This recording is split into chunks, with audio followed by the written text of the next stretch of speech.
नमस्कार, आप देख रहे हैं नाजी टीवी। मैं हूं आपके साथ अभिषेक। छत्तीसगढ़ विधानसभा का शीतकालीन सत्र जारी है। अब इस बीच डिप्टी सीएम अरुण साव ने प्रेस कॉन्फ्रेंस करके कांग्रेस पर बड़ा हमला बोला। उन्होंने कहा कि कांग्रेस मुद्दा विहीन हो चुकी है। प्रदेश में नल जल योजना में गड़बड़ी के मामले को लेकर डिप्टी सीएम अरुण साव ने कहा कि जल जीवन मिशन के काम को कांग्रेस ने कैसे किया ये सभी जानते हैं। कांग्रेस के कारण अव्यवस्था पैदा हुई है। जहां गड़बड़ी मिल रही है वहां कठोर कार्रवाई की जा रही है। वहीं रायपुर से बिलासपुर और अंबिकापुर के लिए हवाई यात्रा शुरू होने को लेकर उप मुख्यमंत्री ने कहा कि मुख्यमंत्री छत्तीसगढ़ की तरक्की के लिए लगातार काम कर रहे हैं। डबल इंजन सरकार का फायदा छत्तीसगढ़ को मिले, इसके लिए काम हो रहा है। उन्होंने कहा कि हमारे सरकार बनने के तुरंत बाद लगातार हवाई सेवाओं का विस्तार हो रहा है। अंबिकापुर में हवाई संचालन की शुरुआत हुई है। आने वाले समय में भी कई हवाई सेवाओं का विस्तार छत्तीसगढ़ में होगा। लोगों को किफायती और बचत वाली सेवाएं उपलब्ध हो रही हैं। सर्वविदित है कि जल जीवन मिशन के काम को कांग्रेस की सरकार ने कैसे किया था, कैसे आपस में बंदरबांट करने की योजना बनाई, रणनीति बनाई। जहां जहां पर भी गड़बड़ी मिल रही है उस पर कठोर कार्रवाइयां कर रहे हैं और जल जीवन मिशन के जो अव्यवस्था है उसको दूर करके उन कामों को आगे बढ़ाने का काम हमारी सरकार कर रही है। उसमें हमें सफलता भी मिल रही है। माननीय मुख्यमंत्री जी छत्तीसगढ़ के तरक्की और बेहतरी के लिए लगातार प्रयास कर रहे हैं। डबल इंजन का पूरा लाभ छत्तीसगढ़ वासियों को मिले, इसका लगातार प्रयास कर रहे हैं और इसलिए हमारी सरकार बनने के उपरांत लगातार हवाई सेवा का विस्तार हो रहा है। अंबिकापुर में नए एयरपोर्ट का शुभारंभ हुआ है और अब आने वाले समय में हवाई सेवा का इसी तरह से विस्तार होगा। स्थानीय कनेक्टिविटी के लिए यह महत्वपूर्ण है। लोगों को किफ़ायती और समय की बचत वाली ये हवाई सेवा उपलब्ध हो रही है।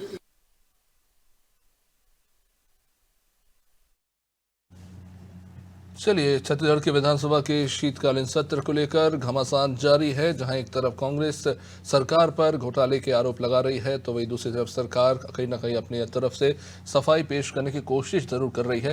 विस्तार से समझेंगे। कुलभूषण, विधानसभा का शीतकालीन सत्र जैसा कि उम्मीद की जा रही थी, जबरदस्त घमासान देखने को मिल रहा है कांग्रेस और बीजेपी के बीच। लेकिन इन सबके बीच में कुछ ऐसे मुद्दे हैं जिसको लेकर सवाल उठ रहे हैं। खासतौर से नल जल योजना में भ्रष्टाचार का मुद्दा प्रमुखता से गूंज रहा है सदन में।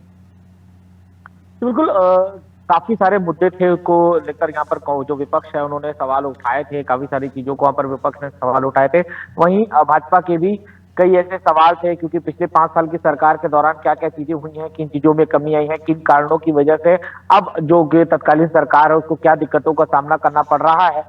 क्योंकि कांग्रेस लगातार आरोप लगा रही थी कि बजट को लेकर एक बड़ा आरोप लगाया था, जो पेंडिंग पड़े उसको लेकर आरोप लगा रही थी। तो उन सभी चीजों का जवाब देते हुए अरुण साव ने वहां पर एक बात कही थी कि जिस तरह से नल जल योजना है, खासतौर पर उनकी बात की गई नल जल योजना की उन्होंने बात की कि पिछले सरकार ने जिस तरह से केंद्र सरकार की जो महत्वपूर्ण योजना नल जल योजना को पूरी तरह से ठप कर दिया था। 2 साल तक उस पर कोई काम नहीं किया गया था।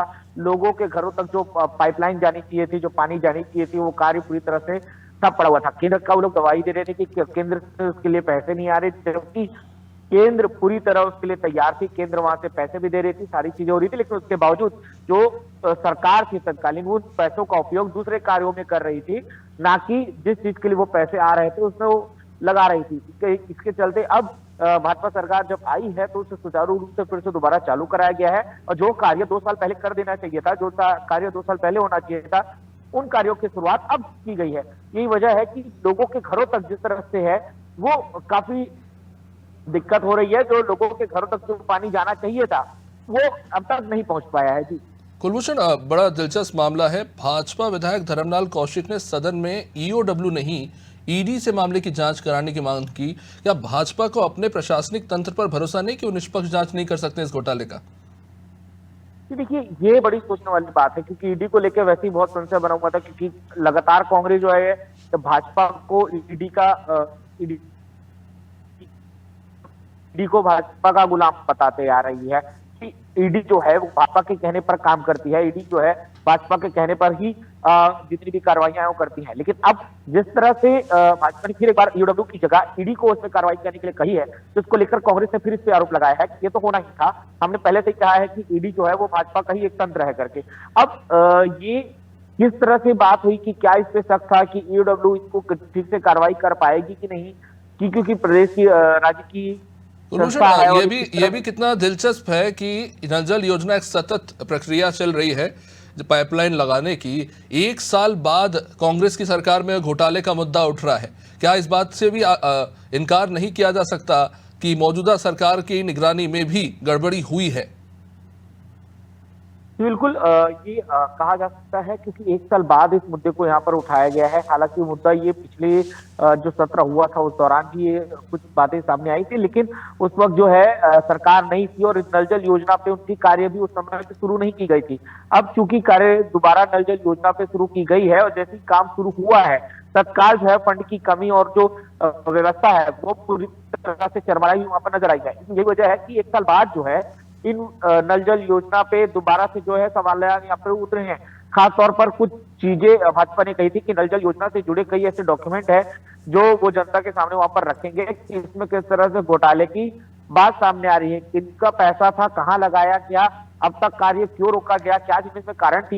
इन सब चीजों के लिए जो जांच है वो ईडी द्वारा करवाई जा रही है, क्योंकि उनका ये कहना है कि इसमें एक बड़ा घोटाला भी हो सकता है। नल जल योजना का जो पैसा था उसमें क्यों ये देरी हुई, उसका पैसा कहाँ गया, इसमें बड़ा घोटाला भी हो सकता है। यही वजह है कि इस बार जो जांच है वो ईओडब्ल्यू के बजाय ईडी को इसकी जांच के लिए सौंपा गया। जी कुलभूषण, कुछ इसी तरह की स्थिति हम देख रहे हैं रायपुर के स्मार्ट सिटी प्रोजेक्ट को लेकर भी है कि जो तमाम तरह के कार्य है उसको लेकर अजय चंद्राकर सीधे उन्होंने अरुण साहब से सवाल पूछा था, तो उन्होंने कहा कि भौतिक सत्यापन कराने की मांग की है चंद्राकर ने, क्योंकि उन्होंने कहा है कि जिस मद से पैसे लिए गए वो काम स्मार्ट सिटी के पूरे नहीं किए गए। और अब चंद्राकर कह रहे हैं कि भौतिक सत्यापन होना चाहिए, अरुण साहब जी झूठ कह रहे हैं। सदन में बड़ी दिलचस्प स्थिति आज बनती दिखी।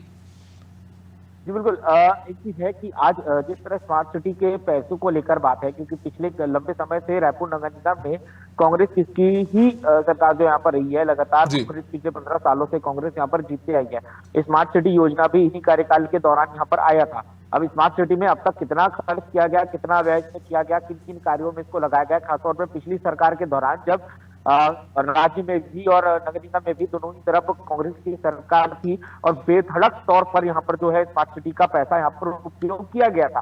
अब जैसे ही सरकार पलटी है और दोबारा नगरीय निकाय चुनाव आए हैं, तो इसको लेकर सवाल उठना लाजमी था कि वो पैसे आखिर गए का, क्योंकि कई स्मार्ट सिटी के ऐसे कार्य थे जिसको भाजपा सरकार ने आने के बाद ही तुरंत में वो बंद करवा दिया गया था, जिसे स्मार्ट सिटी के कार्य के नाम पर पूरा किया जा रहा था, उन्हें जो को बंद करवा दिया गया।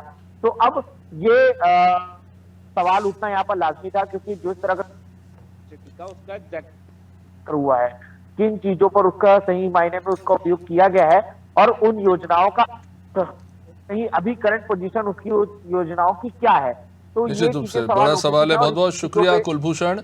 जो सवाल बिल्कुल दिलचस्प है, क्योंकि एक तरफ भ्रष्टाचार के आरोप लग रहे हैं, तो वही भ्रष्टाचार को लेकर बीजेपी और कांग्रेस में टेबल टेनिस का मैच चल रहा है कि इनकी सरकार में गड़बड़ी हुई कि उनकी सरकार में। लेकिन दिलचस्प स्थिति यह है कि विधानसभा में चाहे वो सत्ता पक्ष हो या विपक्ष हो, दोनों ही मांग कर रहे हैं कि अब इन मामलों को लेकर भौतिक सत्यापन होना चाहिए। भ्रष्टाचार के बड़े संगीन आरोप लगे।